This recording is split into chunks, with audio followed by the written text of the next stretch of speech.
ইয়া বুনাইয়া ইন্নাহা ইন তাকু মিসকালা হাববাতিন মিন খারদালিন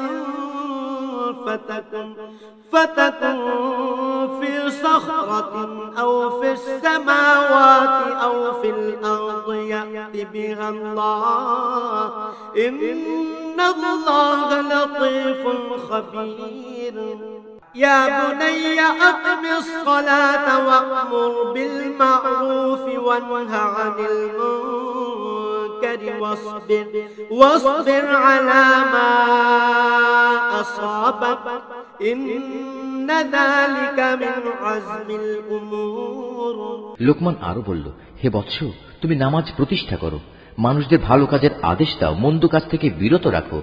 তোমার উপর কোনো বিপদ মুসিবত এসে পড়লে তার উপর ধৈর্য ধারণ করো। বিপদে ধৈর্য ধারণ করার এ কাজ নিঃসন্দেহে একটি বড় সাহসিকতাপূর্ণ কাজ।